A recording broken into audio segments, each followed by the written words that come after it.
Good evening, everyone. System Chalk here with the 57th episode of our first run through Book of Hours on YouTube. Now, it's been quite a difficult week. I'm in fact recording this the same day that it should become available, so if this wasn't available at the time that they normally are, that's just because of the time that it took for YouTube to process it.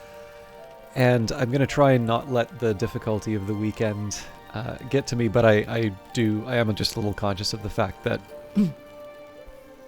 I may not be at my may not be at 100%. Now, I took a quick scrub through the video. I believe the last time I'd been checking out rooms, we were on the infirmary. I don't recall checking out the paintings, and honestly, it wouldn't be bad just to do the to read the names or read the descriptions of the paintings again. So that will be a little marker I make for myself in terms of just what I can do in between other actions. And as usual, it is the Monday episode, so I am going to take a second here and familiarize myself with the session. We are early in winter. We're about to go into the evening. Colon Chasm is moving up. I remember doing that. So I suppose the question now is, what is the next book that I want to read? And I'm a little curious why I took 2 Islewater pictures. Usually when I do that, it's because I think I'm going to be downing one, but I think this one, right, it was cursed. Okay, so let's, here's what I'm going to do. I'm going to take stock. This is probably the longest period of time I've had between starting an episode, or to finishing an episode and starting a new one. So I can generate a memory for the Shadowed Stair. That's not really a problem. The Collapsed Cellar is going to involve some work. And none of that is really urgent for, none of that's really urgent for winter. Now, technically, I can get a bit of sky out of the hireling, although I suppose that's also true for Mr. Kill, so maybe I don't want to spend too much time on that. And then presumably Reverend Timothy, actually Denzel would be the best option here because we've got the metal. And in fact, I didn't bring my tablet, so I'm not quite able to make the same notes that I normally do, but we'll make do. Okay. So I don't think I'm quite ready to bang down the doors of new rooms yet. Incidental items, sure, I'm okay doing that. But I don't feel a particular need to... actually, the one thing I could do would be maybe if I could somehow turn this hail into a higher level memory, that could, that could be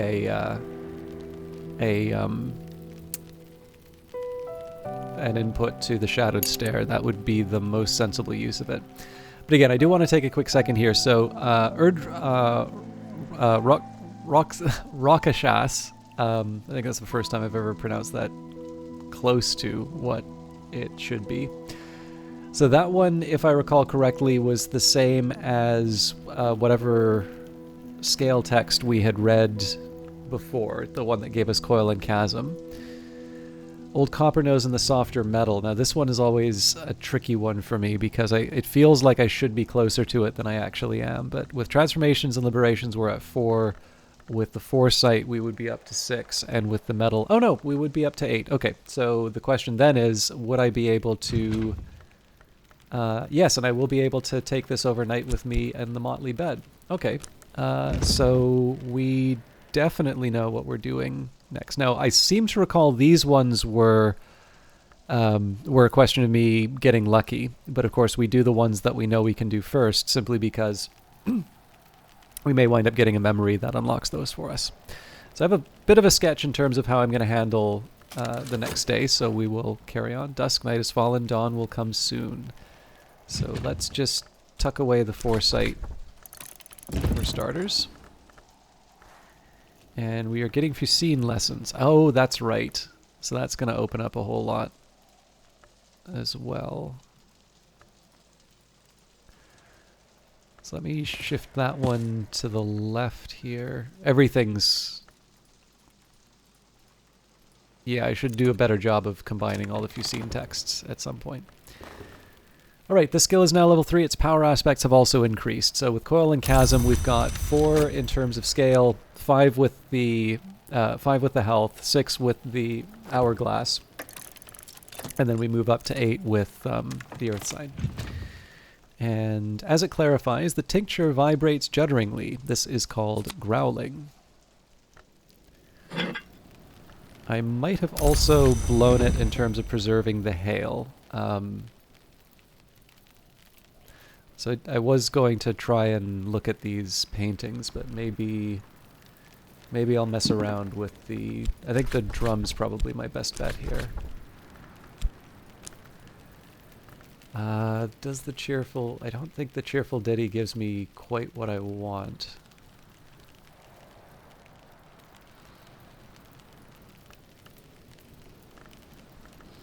Is there something clever that I could do?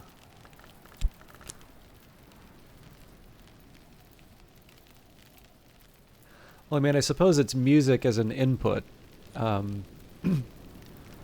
I could handle later. I keep forgetting how low my drums and... Oh, yeah, no, I'm seeing the problem here. Drums and... I'm using this for its heart, not its sky. So, presumably, I don't know what I think I'm doing with the sky. Well, right.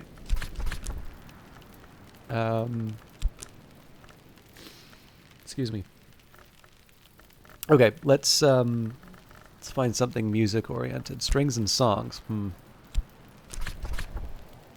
Yeah, it's kind of the same problem, although at least in the case of the Wistful Air, we have, this is something new. So, let's hope we've got enough time. It always feels a little bit weird to reduce it to something that's, how do I put it? Like, to reduce it to something that's less than the input. But the thing is, the way to think about the hail is not as a level 3 memory, but more as a 0, because I wasn't going to get it otherwise. I've learnt enough to puzzle out books in this language, though it might be slow going. So maybe I'm not going to sort of bring the whole playthrough to a halt just to work out the books. I am going to free out a bit of space in my inventory because it's getting a little ridiculous. Just all this extra stuff that I'm carrying around. Let's say, well, the pitcher of water can go into the kitchen. That's not a mind bender. Okay, so what I want to do here, let's take everything that's not a Fusine text. So this is going to be sort of redesignated the Fusine room. So Vac, Sabazine. Do I have... Again, the 2 playthroughs are running together. Okay. So the Geminiad's an obvious candidate. Ooh.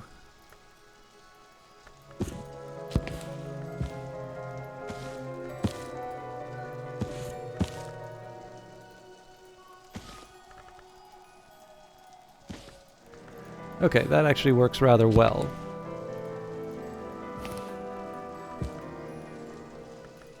So the vac goes one place. The Fusine's a bit...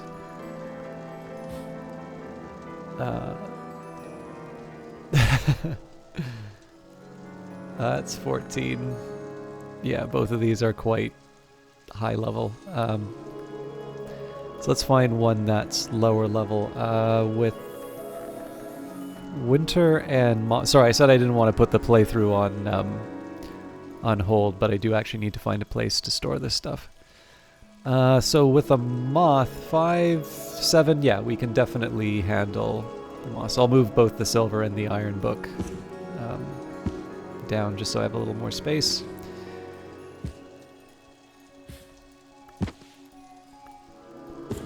So yeah, the 14s and 16s, let's put those on the left-hand side.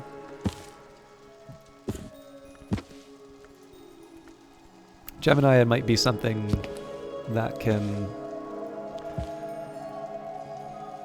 work. Okay, that gives me something to think about. And I completely forgot the thing that I was originally wanting to do. Well, we've reorganized. Yeah, I've got the organization that I wanted. And we're pretty much ready to go out the gate in terms of reading some new books. So let me just take a second here to think. So one of the things that I sometimes have some trouble with is, do I bring in someone like Mrs. Kill or not? So I don't have too many priorities for the day. If anything, I've just got a whole bunch of new books that I can read. So probably I want to get those read as soon as possible. So let's start with Old Copper-Nose and the Soft Metal. That's a fairly significant bit of lore, depending on how much you know about what you find later on, particularly in the Cougar bit. But it's always fun to just see this stuff as it emerges. Oh, right, I don't have the memory yet. Now, Rokashas. So yeah, the Pale Desk will still work. So we'd add our health there. Then Kernwet Kennebec. Kernwet Kennebec, the oldest form of the language now called Cornish, or something even older.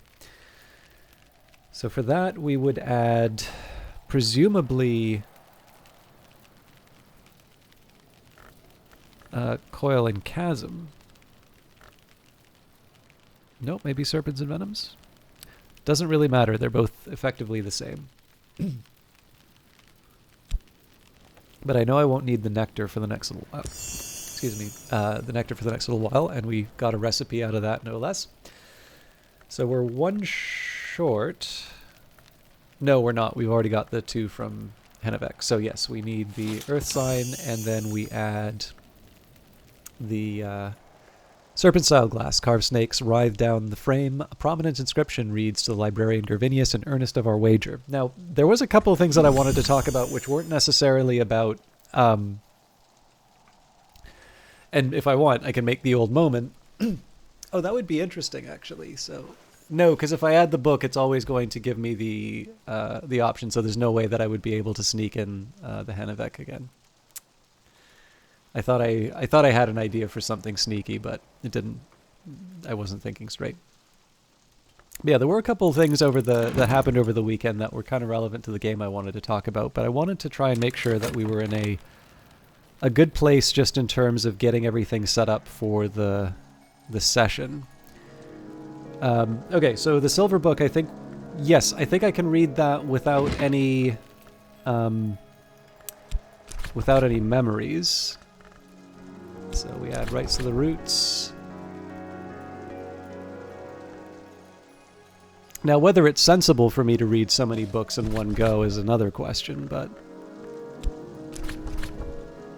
And yeah, we just need these scissors, or the shears. There's a difference between shears and scissors, but... Black iron shears marked with the Sisterhood's triple knot. I can master this mystery. Enough moth to match mystery moth. Okay. So clearly I'm going to have more memories than I really know what to do with at the end of this, but I'll be honest, I don't think that's too much of a hardship today. Last thing I would want to take a look at would be Etery After. So I believe the way that one works for us, we have our Whist, we have our Sights and Sensations, which is only 5. So essentially we're waiting for snowfall on that. So at this point, I think I'm going to wait to see what the weather is, and then maybe we'll decide what... Actually, you know what? I know we're going to have a...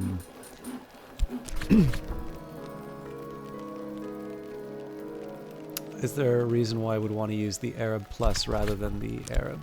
Not really. Mrs. Kill's mood always improves when I drop by. If I don't choose a topic, Mrs. Kill will offer help as a friend. Mrs. Kill stands ready to help. You always cheer me up, she says morosely. Yeah, I was just thinking, one dilemma I always have is, does it make sense to use up an element of the soul to bring in someone to generate memories? And in this case, if I'm generating this many... Or if I'm reading this many books and generating this many lessons, yes, I am going to want to work on that.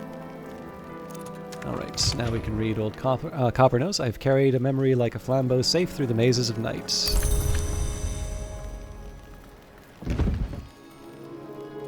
So I use Ambrose's desk for that. Now, I'm getting into this habit where I don't really read the title or like anything about the books until I actually complete them. That's just... It's mostly because I'm reading 3 books all at once rather than trying to juggle the contents of all of them in one go. I figured I might as well just handle them as they complete. And we got a storm. Now that might be interesting for... Well, there's a couple of things. So one, we might be able to combine that into something interesting for the music, but what I want to do now is take a look for any higher level sky or heart texts. And even if it winds up being later in the evening, that's fine. So Focus of Amber, yeah, I don't think it's realistic for us to expect a... So effectively I'm saying that I can put together 12 sky, which is ambitious to say the least. So no luck there. Now we do have a heart mystery. Now drums and dances isn't exactly my worst my worst skill. So for the Geminiad on its own, I could add a core for 7.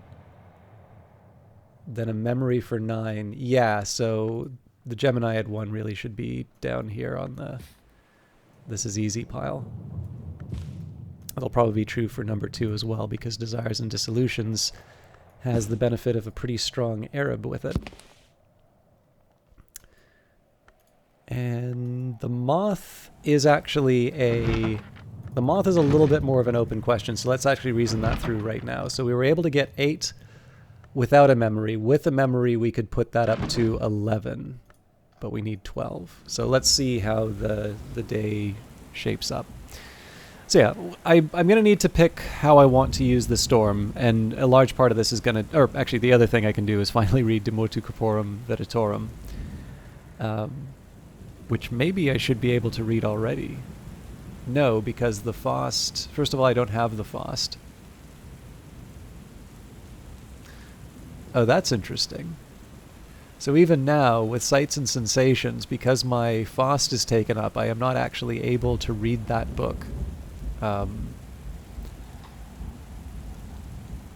that's what I get for trying to preserve it.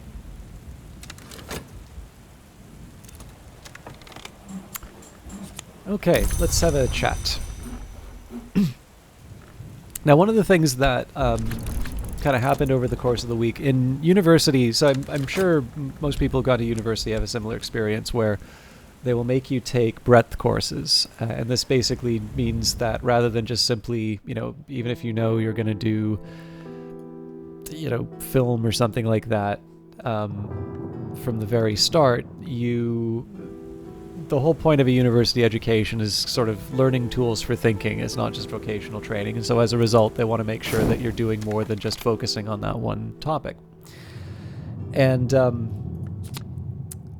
and because my econ program was in the arts faculty, this would also mean that the arts requirements would be there. So in addition to the breadth, there would be an expectation that you are not just doing the introductory writing courses, which I was already pretty comfortable with writing. I'm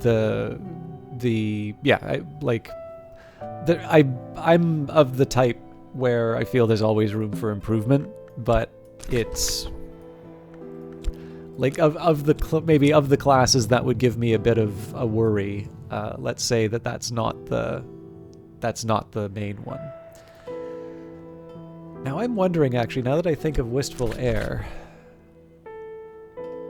I'd still need to get another 2 sky to make something happen there. I'm just wondering with strings and songs if there's something more I could do.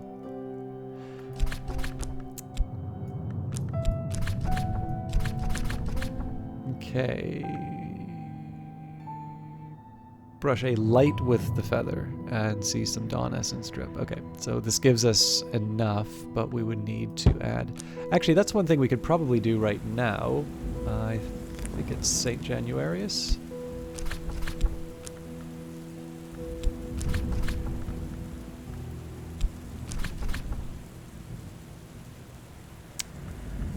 That's not it. And then we could just add a light... Oh. Right. That soul doesn't count because it'll only take lantern here. And I don't think there is a lantern sky. Oh, spoke too soon.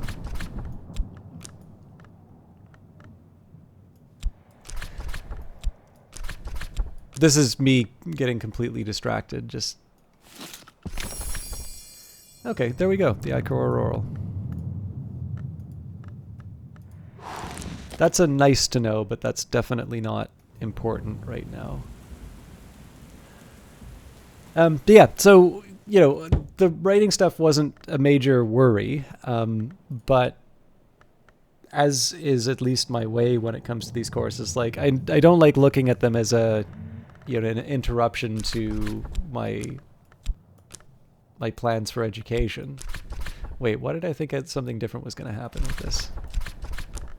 Because we already tried... Oh, right, Applebright Euphonies was the one. But, right, we still have the same problem. We're just one short.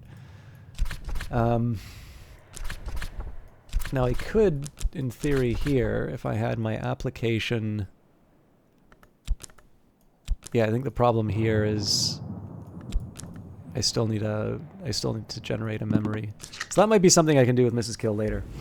But yeah, with those things, like, rather than look at them as an inconvenience, like, the ideal is you try and find something interesting. And I know both when I was upgrading at a college and sort of moving through university, if I could, I wanted to try and take English courses that seemed interesting. So early English literature was one that I was interested in. So the usual suspects of, like, Beowulf would be covered under that. And we went up to Milton, which is great because I really love Paradise Lost. And for those of you who've gone through this, it's very likely that the anthology that you read... I'm just going to hold on to these elements of the soul here so that I can I can have some options when it comes to leveling things up. There 'tis in Camino Tizzer. Mrs. Kill, as every local gossip knows, came from France to marry Mr. Kill, but there's scant trace of the continent in her accent now. But English, in addition to sort of some of the math and text, math and econ texts, definitely English was one of the courses where I made sure that I kept my textbooks after. And in fact, one of the things that's kind of nice about the Norton Anthology is that because everybody has to, get one each year, right? English is just one of those things where if you're doing an arts program, you're probably going to have to take some courses. This may open the possibility of some music. Good old Watchman.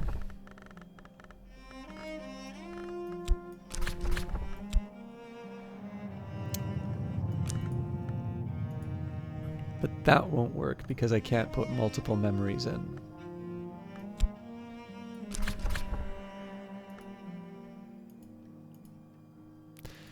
So unless I can come up with some kind of sky candle. Well, I can't come up with a sky candle, but perhaps one of the chickens. Nope, just one sky. I really feel like we have something here. The thing is, I don't think there's such a thing as a sky candle, though.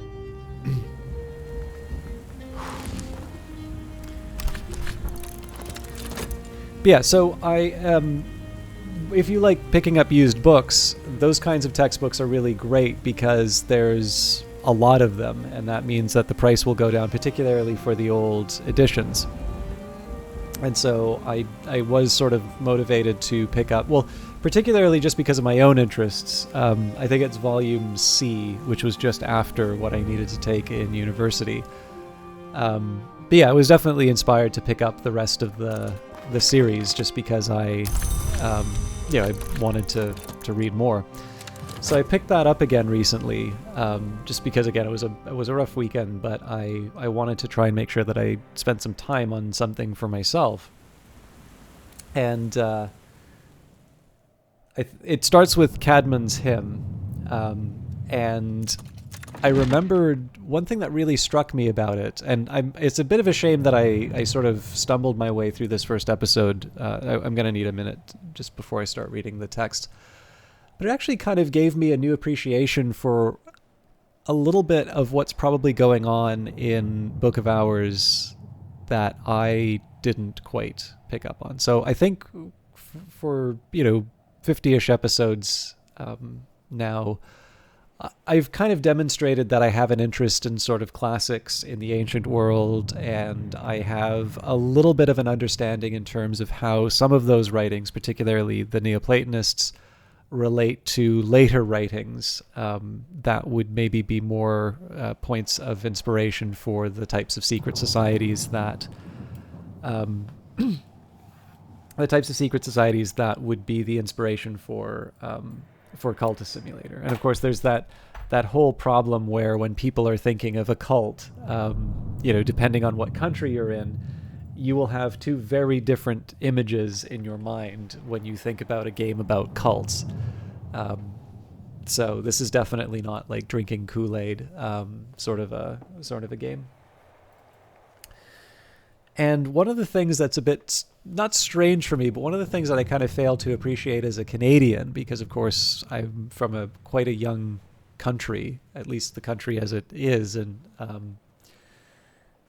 there is this the connection with sort of the Roman elements is just, this is the hook that I kind of get pulled in on because I find it interesting. It's because of what I'm familiar with. But it did occur to me that one of the things that's really interesting about English literature, and I have to imagine that at least some of what we see inside of Book of Hours is specifically related to this history. So like Cadman's hymn is part of this history, and it's talking about this very, I don't even think pious is the right word, but essentially this illiterate, I guess it was a shepherd, who, it's actually kind of fun because the commentary with it offers some thoughts in terms of what this legend is. But basically, Cadman's hymn is apparently the earliest recorded Old English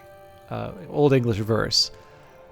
So in this case, it's somebody writing down something from someone else, and I think even the book, it says that the translation isn't ideal, but this is what we've got.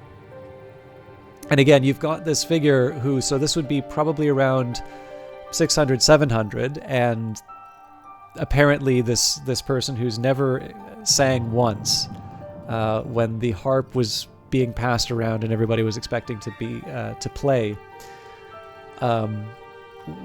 leaves the party early so that he doesn't have to participate, and then has sort of this vision, this person who sits down and says, sing to me about creation, and what comes out is this sublime verse about God and creation. And so again, like, it's essentially the larger work that this is part of is sort of this account of how the Christianization of what we would now know as the United Kingdom is just part of God's overall plan, and this is one of those specific instances where this person was sort of divinely touched.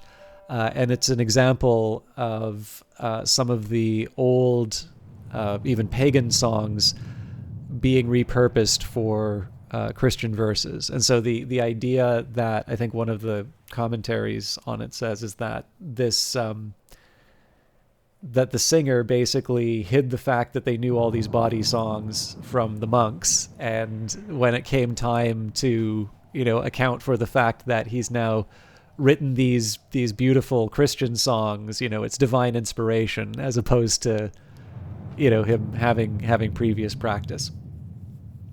But what's kind of fun about this, right, is like, when would this be happening? Well, this would be happening around the Solar Gothic period, right? It's a monastery. This person was brought before the abbot. But again, this is the sort of thing that would not be out of place in terms of an account that you would read inside of the books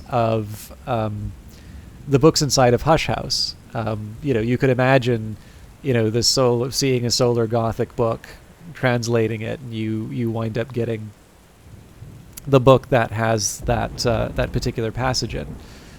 And the reason why I wanted to take the time to talk about this, I know I've kind of exhausted our time together here, but it's given me a bit of food for thought in terms of thinking about the game as just this nice... So when you think about Hush House, the librarian game, like, to a certain extent, I don't even need to reach that far in terms of looking at, some of the specific mystical influences for the game, but instead just reflect on the fact that this could just very well be a celebration of literature, because of course when it comes to English literature, you are looking at people who walking around and seeing Roman ruins is maybe not or maybe abandoned, I don't know if you can call them ruins that close to the empire, but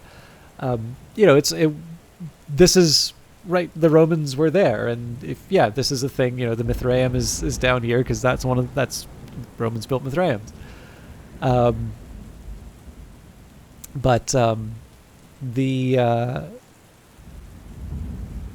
Just the idea in terms of some of the text and all of that in here, just simply being this nice little. I don't even know if I want to say love letter to some of the English, to the long tradition of English literature, but at least picking up on some of the interesting places where you find some of the early works and what they're talking about.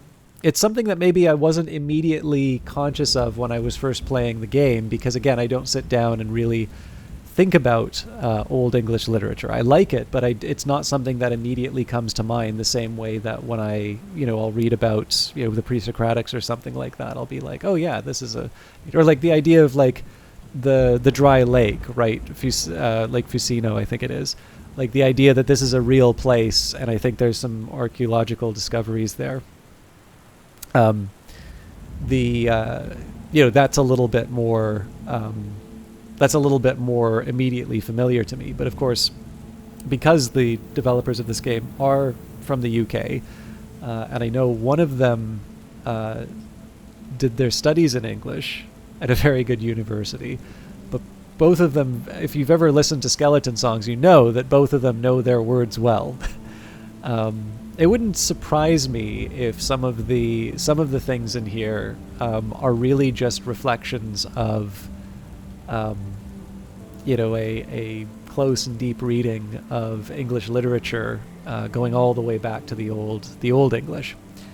And that was a nice little reminder for me, just going back to my old text, because usually, like, if I'm reading just for my own personal interest, usually it's the Middle English that I pick up. So like Sir Gawain and the Green Knight and things like that.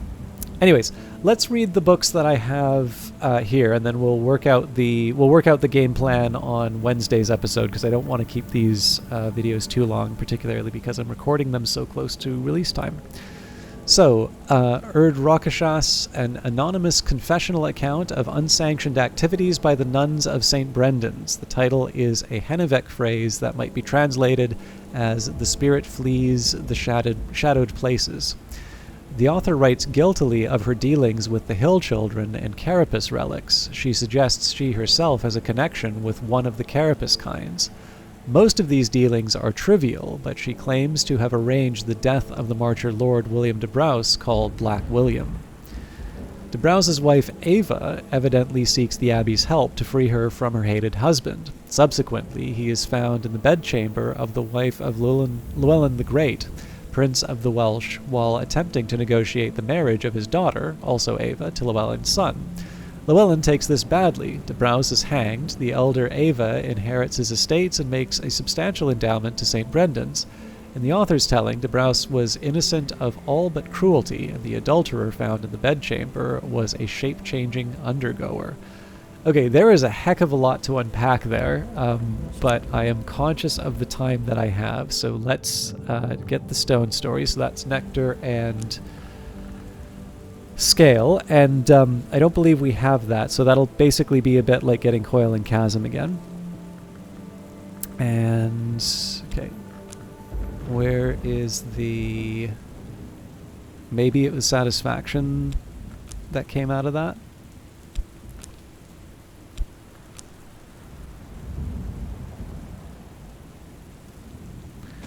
I'm going to set that as... No, because it wouldn't make sense for it to be Satisfaction.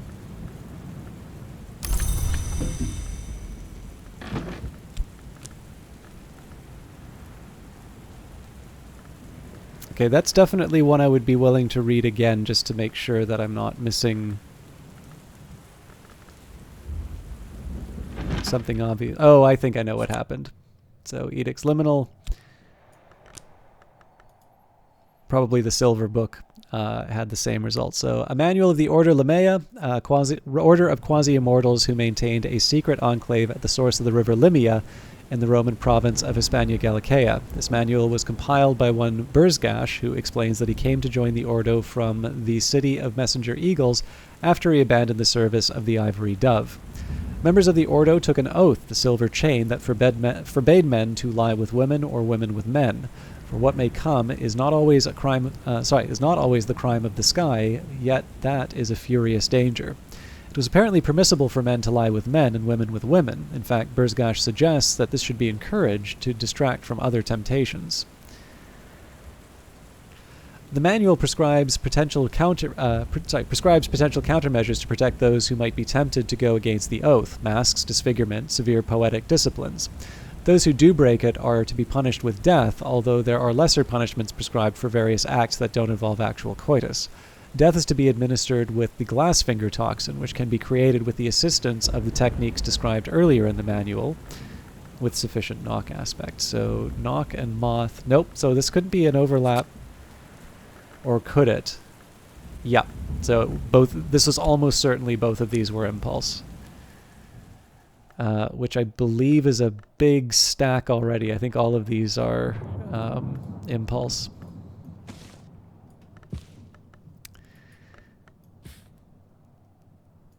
I may need a whole other impulse section of the library at this point.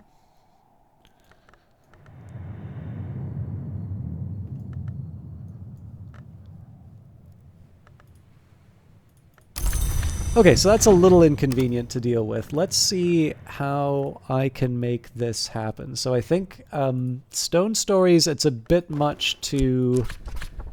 Well, actually, no, it isn't a bit much to ask for it back. What I could have been doing was restoring elements of the soul. Okay, well, here's what I'm going to do. I know we have one more book in 3 seconds, but I don't want this to go, you know, even 5 minutes over is a bit long. But there's quite a bit in those texts. I definitely want to read them again. What I'll do on Wednesday's episode, we will work out the game plan for Stone Stories and Edicts Liminal. The easiest thing for me to do is just load one up now. So we will lock those in. Oh yeah, okay, actually no, it's pretty clear how I want to use this. So Edicts Liminal is going to involve quite a bit of effort to level up, so that's eventually going to become my most powerful.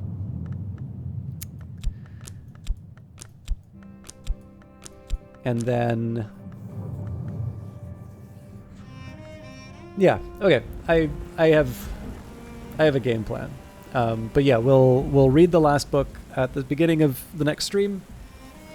I will sort out exactly how I'm going to navigate between Stone Stories and Edicts Liminal, and then whatever else we find from Old Copper-Nose. But all of that should be left for another day. So again, I'm sorry, I know this was probably a bit of a low energy broadcast. I will try and unpack some of the English stuff a little bit later, but I wanted to at least share what I was thinking about over the weekend. So thank you for watching. I will see you the day after tomorrow. Until then, take care.